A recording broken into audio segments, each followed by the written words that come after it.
Hombre, desde hace 20 años vive de un modo artificial. Es la medicina la que lo mantiene con vida.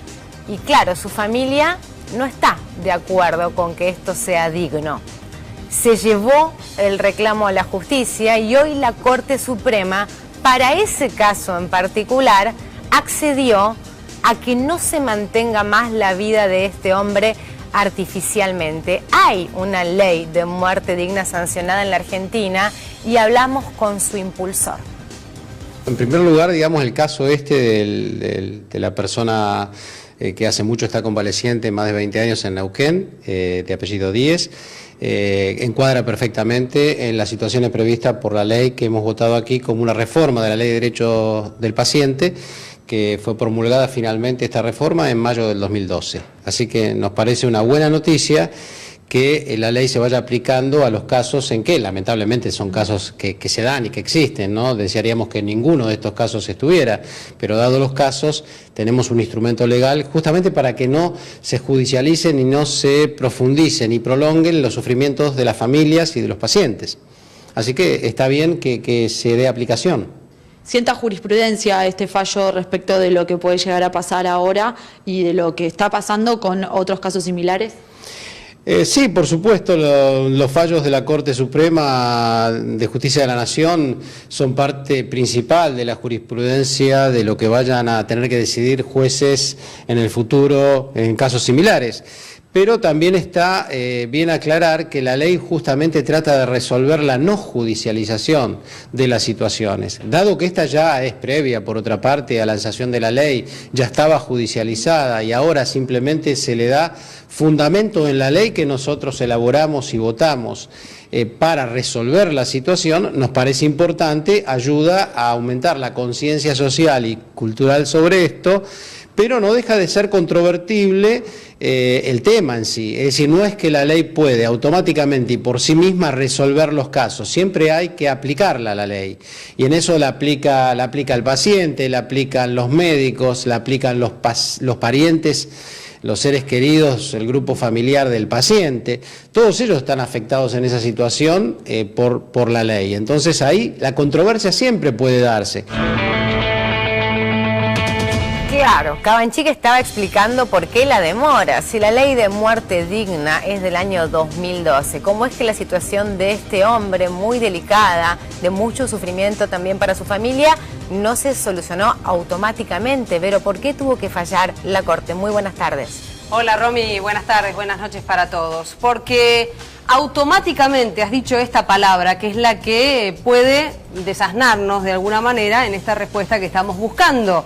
La ley no es automática, cada caso es particular, cada caso tiene que ser estudiado y obviamente es el máximo tribunal que se expide como es en este caso. No todo es blanco ni todo es negro y hay grises que hay que prestarle también mucha atención, porque hace 20 años este hombre está postrado allí en la provincia de Neuquén, porque está postrado porque sufrió un accidente y porque además la relación médico-paciente se estableció, insisto, desde hace 20 años y la familia acompaña todo el tratamiento de esta persona, de este ser querido para ellos, que obviamente toman esta decisión. ¿Hablar primero con quién? ¿Con la justicia? No, con el médico. Primero es la relación médico-paciente. Cuando esa relación o ese diálogo queda extinguido, por decirlo de alguna manera, o sea, no va hacia ningún lado, porque las hermanas manifestaban que la decisión de ellas y de su familia era terminar, porque estaba en un estado irreversible, los médicos ¿qué hacen?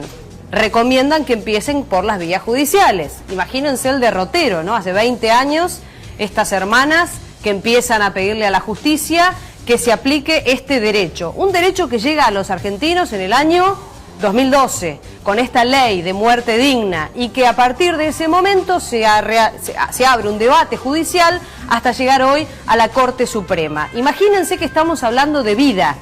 Imagínense que estamos hablando de muerte y del miedo ancestral que tiene una persona a enfrentarse a la muerte, sin lugar a dudas. Y que tienen los demás también. Pero totalmente, le tenemos Romy. mucho miedo a la muerte, pero si el costo es que una persona esté vegetando desde hace 20 años de manera artificial, repito, con todo el sufrimiento que eso conlleva, para su familia y para la propia persona, bueno, uno piensa que debería ser más rápida la cosa. ¿Se habrá metido la Iglesia Católica en el medio? Bueno, es muy probable que la Iglesia haya metido la cola. Hay comunicados también episcopales. Imagínense, la Iglesia tiene una concepción muy clara con respecto a la muerte y a la vida.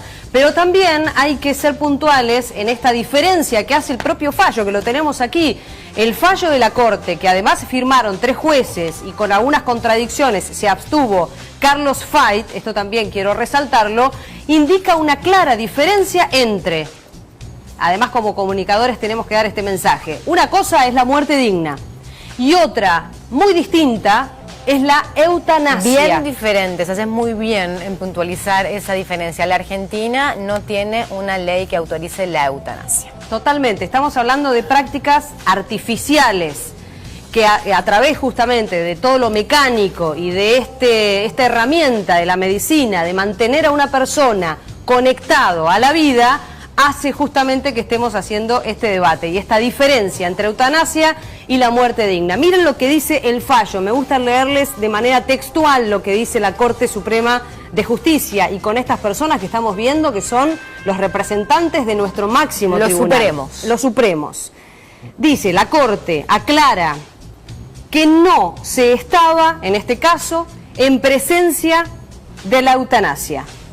Y pide la Corte Suprema que se eviten judicializaciones innecesarias de decisiones relativas al cese de prácticas médicas. Clarísimo. ¿Sabés por qué aclara esto la Corte, Vero? Porque en la Argentina los fallos de la Corte no son de cumplimiento obligatorio para los tribunales inferiores, fallan en un caso particular. Sin embargo, claro, si un nuevo caso vuelve a llegar a la Corte y la Corte tiene la misma integración, lo más probable es que tomen una decisión parecida. ¿Para qué hacer todo este camino si ya se sabe que hay una ley que autoriza en estos casos a ponerle fin a la vida artificial de un paciente, ¿no? Y además, Romy, la Corte Suprema de Justicia no se levantó un día y decidió y firmó.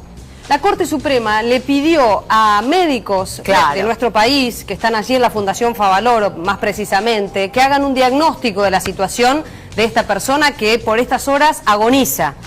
Y lo que dijeron los médicos de la Fundación Favaloro es que el estado de este paciente es un estado irreversible y es un estado incurable. Esto deja ese antecedente y por escrito lo hace la Fundación Favaloro. Y hay otro punto también de discusión.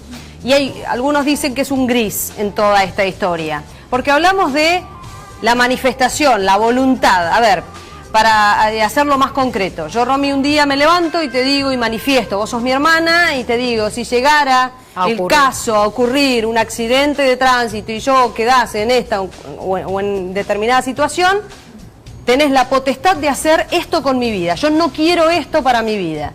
Esto muchas veces tiene que estar por escrito.